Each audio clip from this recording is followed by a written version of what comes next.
Hola, ¿qué tal? Para los que no me conocen, soy Juan Carlos, veterinario clínico en pequeños animales. Soy clínico con orientamiento en cardiología, medicina interna, medicina de cuidado crítico y medicina de especies silvestres. Les estamos transmitiendo desde la Sociedad Colombiana de Emergencias y Cuidados Críticos Veterinarios, COES, de la cual soy el fundador y el director científico. Es de Sovia Medicina Veterinaria. Mi teléfono 311-502-1449. Estamos con paciente Mambrú Murat, perdón, paciente de 3 años de edad, quien tuvo un shock cardiogénico, y el paciente pues fue estabilizado. Lo estabilizamos con dobutamina y lo estabilizamos con noradrenalina. Quería como hablarles un poco, en el paciente crítico lo más importante no es la presión sistólica ni la diastólica. En el paciente crítico lo más importante, porque hay pacientes que están normotensos y son pacientes que están haciendo shock séptico. Entonces anteriormente se pensaba que el paciente con shock séptico era un paciente hipotenso, y se encuentran pacientes normotensos. ¿Por qué? Porque la presión arterial media, que es la presión fisiológica, es lo más importante en el paciente crítico, al igual en el paciente en anestesia. Lo más importante es la presión arterial media. Entonces, hoy en día el parámetro de cómo está la presión arterial para determinar que el paciente es un paciente con shock séptico, neurogénico, cardiogénico u otros, y que están falseando los vasopresores en el organismo, ya hoy en día no es tan importante. Es mucho más importante mirar el hematocrito, la hemoglobina del paciente, mirar la saturación de oxígeno. O sea, es más importante que observar cómo está la presión arterial, cómo está el oxígeno del paciente y cómo está perfundiendo, se están perfundiendo los tejidos. Entonces, en un paciente neurocrítico, cardiogénico, un paciente con shock séptico, lo que hay que tener en cuenta es cómo vamos a estresar volumen, si lo vamos a estresar a través de líquidos o estresamos el volumen a través de vasopresores.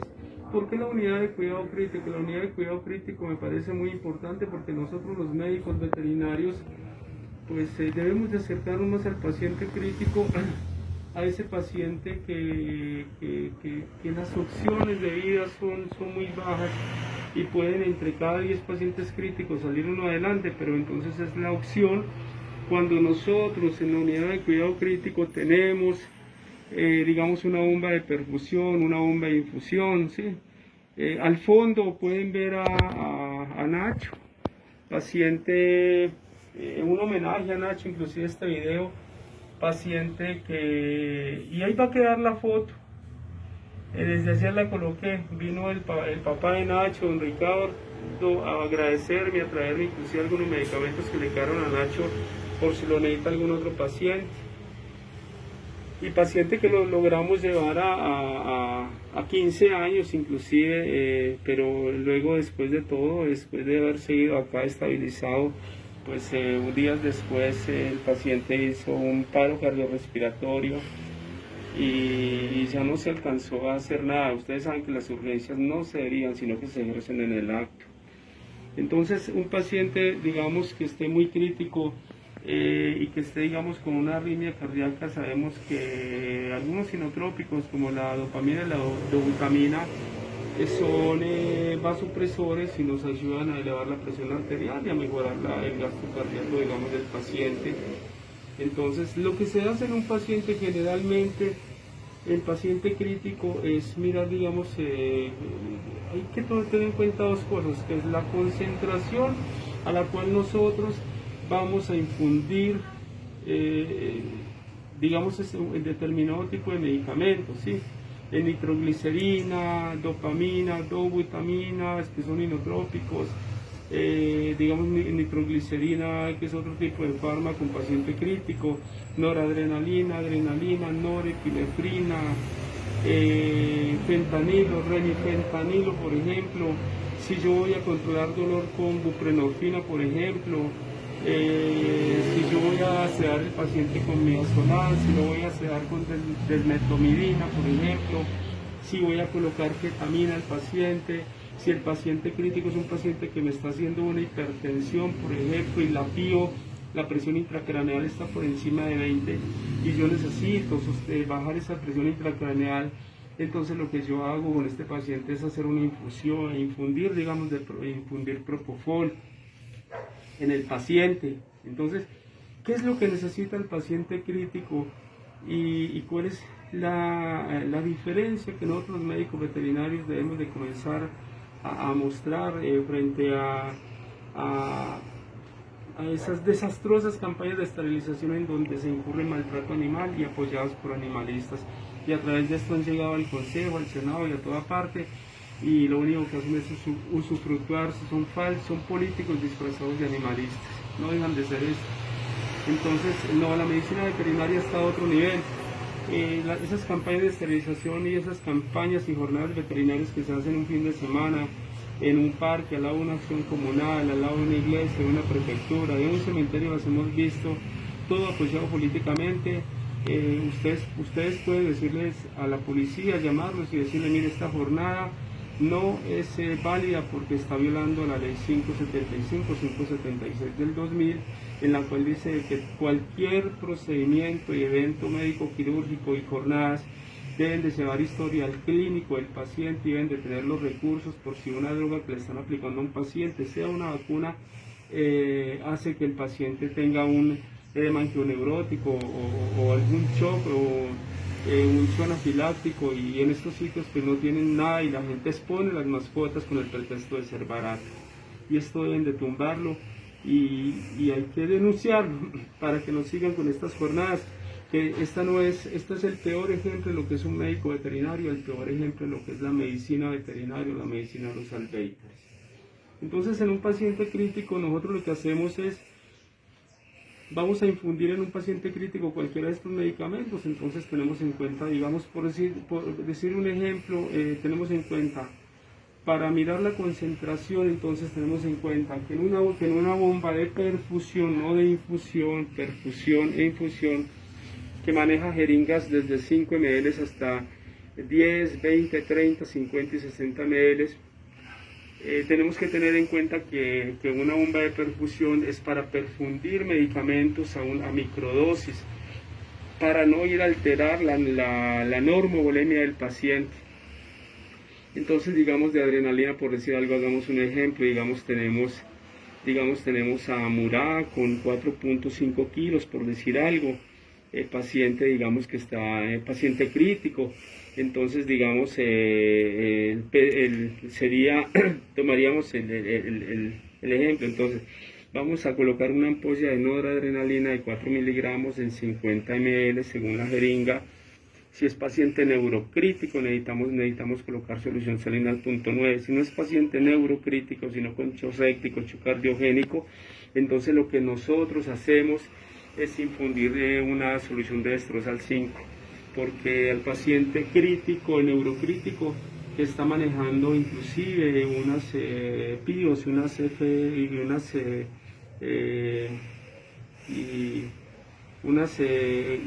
unos PIC, por ejemplo, y unas PIOS, este paciente alteradas, es un paciente que necesita buscar saturaciones de 98, 99 para que llegue buena perfusión a los tejidos. Entonces lo que se hace es eso. Entonces cogemos una ampolla de noradrenalina que tiene 4 miligramos, la tenemos que pasar a microgramos por kilo minuto. Entonces esos 4 miligramos lo convertimos en 4000 microgramos, lo dividimos por la solución a emplear que vamos a perfundir en la bomba de perfusión, y esto lo dividimos por 60 microgotas. Entonces en Murat nos daría aproximadamente 0.31 de concentración. Vamos a calcular la velocidad de infusión ahora de los líquidos. Entonces en la velocidad de infusión tenemos en cuenta el peso del paciente, que son 4.5 kilos, por la concentración, que serían 3.31 por la dosis. Entonces si tenemos en cuenta la noradrenalina la utilizamos a 0.05 a 0.5 microgramos por kilo. Entonces ya haríamos el cálculo, entonces comenzaríamos con 0.05. Si cada que nosotros miremos la titulación del paciente, vemos de que la presión arterial continúa baja, entonces lo podemos hacer cada 5 o 10 minutos. Entonces vemos que el paciente crítico tiene una presión arterial muy baja, entonces le aumentamos la dosis, entonces le aumentamos de 0.05 a 0.1, de 0.1 a 0.15, 0.15 a 0.2, 0.2 a 0.25, luego a 0.3, ¿sí? A 0.35, a 0.4 y a 0.5 miligramos, hasta que estabilicemos el paciente que está crítico y no incurramos en el error y sigamos en el ostracismo académico, eutanasiando nuestras mascotas. Cuando debemos de aprender a derivar al colega que maneja determinadas especialidades para que nuestra mascota no sufra, muchas veces por desidia o por falta de conocimiento, muchas veces de un médico, y tenga que ser eutanasiado. Entonces debemos de aprender a ser cautos y muy respetuosos con el paciente y hacer lo que podemos hacer y lo que no podemos hacer, entrarlo a derivar o a interconsultar. Ese es más o menos el manejo que se le da. Yo recuerdo que en mi época nos decían que una ampolla de adrenalina se debería diluir en 10 de una solución salina, inclusive en aquella época eso ya pues está obsoleto, y que de ahí sacábamos de 1 a 3 ml. No, esas son dosis exactas. Esta bomba de perfusión, digamos, está en este momento a 0.31, 0.3 de flujo por hora, y ha perfundido 0.2, por ejemplo, una jeringa en donde